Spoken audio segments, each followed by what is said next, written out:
Hey people, welcome to the Run Testers. Kieran here, and you may already know this, but the cat is back. That's right, Puma has rejoined the running world with a 5-strong lineup of shoes recently launched, signalling its intent to get serious about running once more. Now, one of those shoes is this. It's the Puma Deviate Nitro.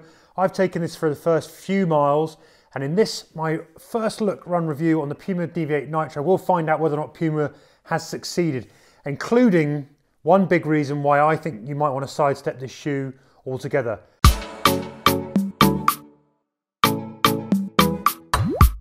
According to Puma, the Deviate Nitro are about maximum performance over any distance up to and including the marathon. The whole idea here is to make running faster easier. And what you're getting here is max cushioning, a carbon plate designed to have improved efficiency over longer runs. There's an 8mm drop in the midsole, and that jumps up to 10mm if you include the sockliner. So inside that midsole, there's a full-length curved carbon fibre plate that Puma is calling inner plate. It comes with a fork design. The idea here is that's going to help reduce weight. Like other carbon plates, it's designed to act as a lever and deliver kind of maximum energy transfer at toe off. The midsole is formed of a nitro foam, so that's a nitrogen-infused EVA foam. The nitrogen basically is squeezed into those to sort of expand the bubbles of foam that's supposed to help improve kind of cushioning and offer improved efficiency, responsiveness and cushioning there in a lightweight package. According to Puma, you're getting 46% lighter foam than on a standard EVA with that, and also 40% improved shock absorption. Flip them over, and on the outsole you've got Puma grip traction. That's sort of, you can see it's got a big healthy sort of dose of that in the forefoot section. You've also on the top got engineered mesh uppers, and there's 2 pads in an otherwise quite sort of minimal collar that are there to sort of supposed to hold your heel in place. There's also a gusseted tongue that actually extends down into the forefoot toe box area to create a kind of inner lining. And there's this removable sock liner that we mentioned earlier. Overall, these will come in at 268 grams or 9.4 ounces in a UK men's size 8 and 218 or 7.8 ounces in a UK women's size 4.5. Price wise, you're looking at £136 in the UK and $160.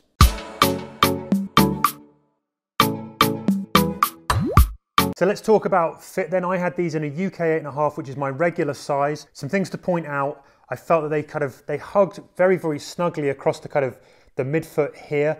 I thought they were sort of slightly long in the toe without really offering a whole load of room in terms of wiggle room in the toe box. You know, this mesh does flex, and there was enough room, just about enough room for the foot, but they do hold tight. I've got quite kind of high sort of midfoot area, and over here they sort of felt sort of very snug around there. One big point though, even though they felt snug there, I failed to get this to kind of lock down tight enough to hold my heel in place in and around these sort of slightly minimal, uncut of padded sort of baggy heel collars. You can see you've got this sort of bit of cushioning here which is designed to hold your foot in place, but that didn't really work for me. I felt there's quite a lot of slippage and a lot of movement in the heel, and that was somewhat exacerbated by the fact that they come up quite high. And I noticed the minute I put these on before I even ran that there was potential for this bit to rub at the base of my Achilles. Now, that initial feeling turned out to be something a little bit worse, which I'll explain a bit later on, but that overall sort of feel detracted from what was essentially a shoe that disappeared quite nicely on the foot when the moment you put them on, felt quite light and agile, and was, you know, had that kind of pleasant feeling of a vanishing shoe. So fit, snug, vanished, but a little bit of a problem here, and I'll tell you why that was a really big issue in the run section next.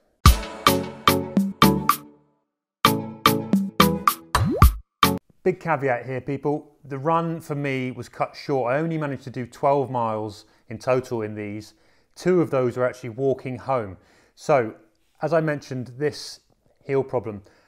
4 miles into my first hour-long run, that started to make a hole in the back of my heel, just at the base of my Achilles. It started to dig in, and I had to cut that run short and walk home. Having stopped short before it cut a hole in my heel, my second run, persevering and ran for a whole hour, did another 6 miles. When I came out of that, it actually made a proper hole. Blisters, bleeding, the works, skin came right off. It's the first time I've had that from a shoe in I don't know how long. Basically, what you've got here is something that it's got a very thin, very high sort of back heel section here that rubs and cuts directly into the Achilles area for me. And it basically means that I haven't been able to go back out in these shoes. I haven't dared to put them out for the third run. So all of my opinions here are based on a few miles and heavily coloured by the fact that these things actually made me bleed. We also got Nick to test these. He's doing a test right now so we can get a second opinion on these. I have done a little bit of research on the wider web to look at what other reviewers have found, and I am not alone in finding that that has been a problem for people. That sort of heel kind of movement and this digging in isn't just me. I'm not the only one who's suffered that. Other people have found that. That heel problems are really disappointing because otherwise I think these are a good solid shoe. Although they're 270 grams on the scales, I feel like on the foot they come up a little bit lighter. They feel nice and nimble, nice and agile, nice and lightweight. When you first put them on, apart from that digging into the heel, they do feel like a shoe that you want to go and run in. They feel like they're going to be a good, relatively fast shoe. They're soft but responsive. The carbon plate in this, I think, is actually tuned a little bit less aggressively than other carbon plated shoes, which makes them a good option for slower to moderate paces rather than actually going all out fast. And that makes them a sort of slightly different shoe to a lot of the other carbon shoes that we've seen out there. I think actually they feel in a way to me a little bit like sort of that first Hoka Carbon X did, where it's not really aggressive like an Alpha Fly, but a shoe that you could do longer, slower miles in. If you want all out speed, for speed work shoes, there are better carbon plated shoes out there. The Endorphin Speed, no doubt, but for kind of moderate paced sort of training runs, these actually, if they didn't cut a hole in your heel, I think would be a very, very good option indeed. There's a good bounce to them. They are soft, they are responsive, and I think they run really well when I got them, when I was able to run in them. I just was totally aware of that sort of heel the whole time, and it really, really made it very difficult for me to judge them beyond what I was getting with that sort of sensation in the heel. Now there's really good kind of toe-off grip and great traction thanks to this kind of really sort of healthy sort of half foot covering of that Puma grip, which has been brilliant in the slush and the wet conditions that we've been having in the UK here over the last few weeks. It's performed really well. I was impressed with that. It also, I think, makes these look like they're going to be really quite nice and durable too, although again, 12 miles, I can't really be a great judge of that. Beyond that, other than that, the upper's nice and breathable. That's pretty standard for an upper mesh. There was a decent amount of sort of flex in them. They're not too rigid, which meant that even with that kind of sort of secure or quite huggy kind of feel, there was a little bit of flex, which I kind of like in my shoes. I prefer to have a little bit more movement. That was all good.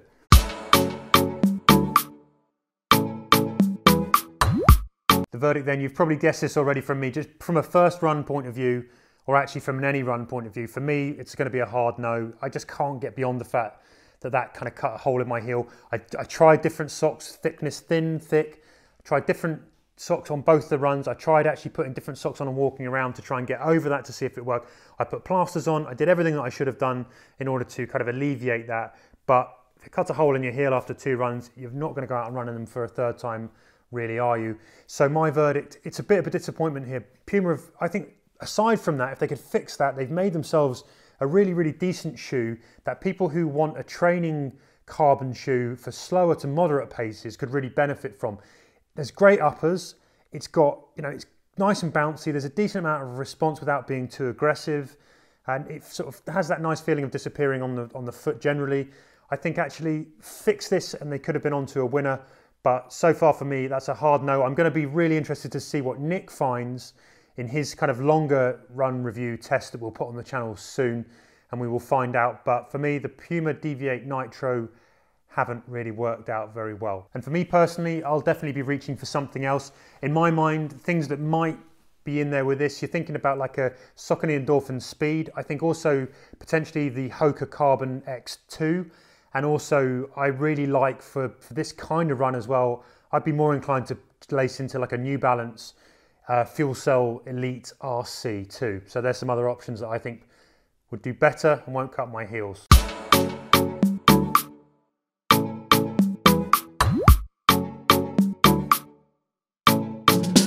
So there you have it. That's my first run review of the Puma Deviate Nitro.